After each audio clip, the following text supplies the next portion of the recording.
Hello दोस्तों, एक बार पुनः आप सभी का आपके अपने YouTube channel DL study classes के प्लेटफार्म पर बहुत स्वागत है।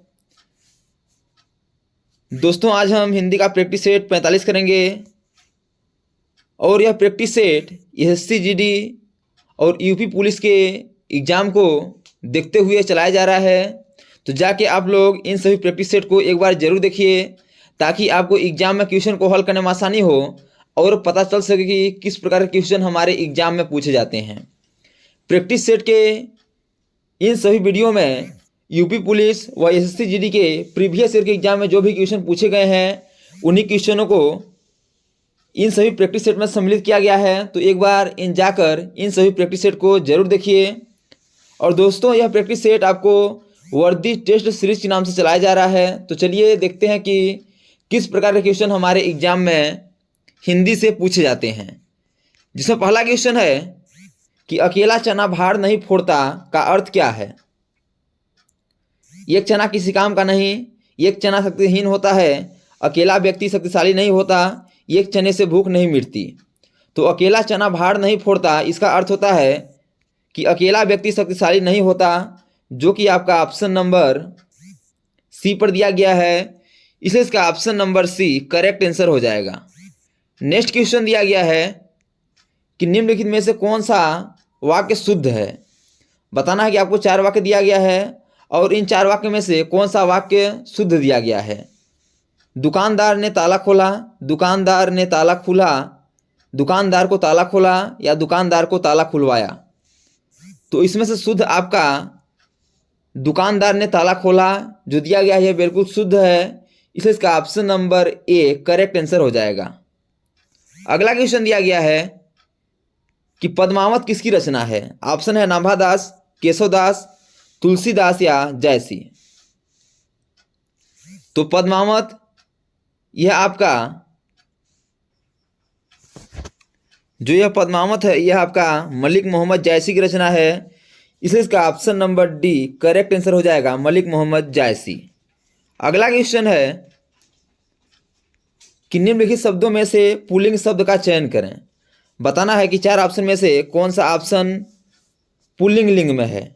ऑप्शन है सूचीपत्र, किताब, गंगा, संसद। तो सूचीपत्र दी जाती है, किताब पढ़ी जाती है और गंगा बहती है। तो ये सभी स्त्रीलिंग हुए, लेकिन संसद जो है यह आपका पुल्लिंग लिंग है। इसलिए इसका option number D correct answer हो जाएगा। अगला क्वेश्चन दिया गया है कि जिसके हृदय में ममता नहीं है के लिए उपयुक्त शब्द क्या है।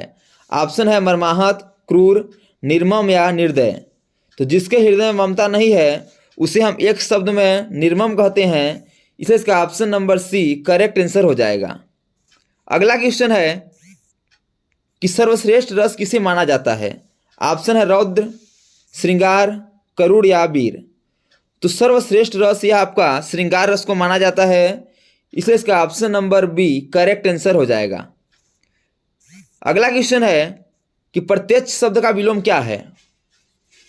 विलोम का अर्थ होता है विपरीत शब्द अर्थात विरुद्धार्थी शब्द, अपोजिट शब्द। तो बताना है कि प्रत्यक्ष का विलोम क्या हो जाएगा। ऑप्शन है अपरोक्ष, परोक्ष, सुंदर या प्रत्यय। तो प्रत्यक्ष का विलोम आपका अप्रत्यक्ष भी होता है और परोक्ष भी होता है। तो ऑप्शन में आपको परोक्ष दिया गया है। इसलिए इसका option number B correct answer हो जाएगा, परोक्ष। अगला क्वेश्चन है कि संज्ञा का प्रकार नहीं है। बताना है कि 4 ऑप्शन में से कौन सा ऑप्शन जो है यह संज्ञा का प्रकार नहीं है। व्यक्तिवाचक, जातिवाचक, देशवाचक या भाववाचक। तो व्यक्तिवाचक, जातिवाचक और भाववाचक ये संज्ञा के प्रकार हैं, लेकिन देशवाचक ये संज्ञा का प्रकार नहीं है। इसलिए इसका option number C correct answer हो जाएगा। अगला क्वेश्चन दिया गया है कि निम्नलिखित में से कौन सा तद्भव शब्द है। ऑप्शन है दिनकर, दिवाकर, प्रभाकर या सूरज।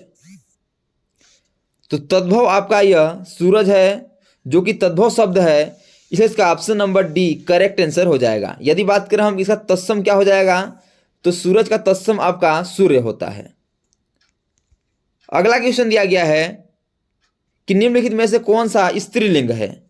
ऑप्शन है मित्र, सूचना, उपहार या अध्याय। तो स्त्रीलिंग आपका यह सूचना जो शब्द है यह स्त्रीलिंग है, इसलिए इसका option number B correct answer हो जाएगा। जैसे बोलते हैं कि सूचना दी जाती है, सूचना दी जाती है, तो यह आपका स्त्रीलिंग शब्द हुआ, इसलिए इसका option number B correct answer हो जाएगा। अगला क्वेश्चन है कि आपने हमें महान कर दिया, यह कैसा वाक्य है? ऑप्शन है आज्ञार्थक, विस्मयादिबोधक, निषेधार्थक या इच्छाबोधक।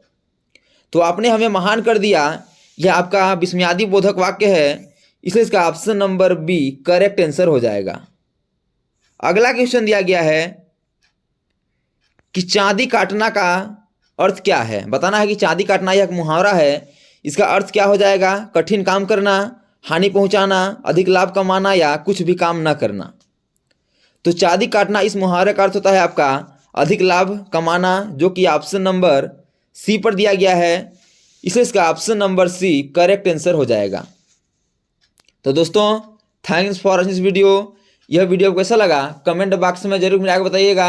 और इसी प्रकार के ऑल गवर्नमेंट एग्जाम में पूछे जाने वाले GK, GS, math, reasoning, Hindi, current affairs व लुसेंट से संबंधित क्वेश्चनों को पाने के लिए हमारे यूट्यूब चैनल को लाइक, शेयर, सब्सक्राइब कर बेल आइकन को प्रेस करना न भूलिएगा, ताकि जब भी न्यू वीडियो अपलोड हो सबसे पहले नोटिफिकेशन आप तक पहुँचे। तो आज तक के लिए इतना ही, मिलते हैं नेक्स्ट वीडियो में, तब तक के लिए जय हिंद, वंदे मातरम।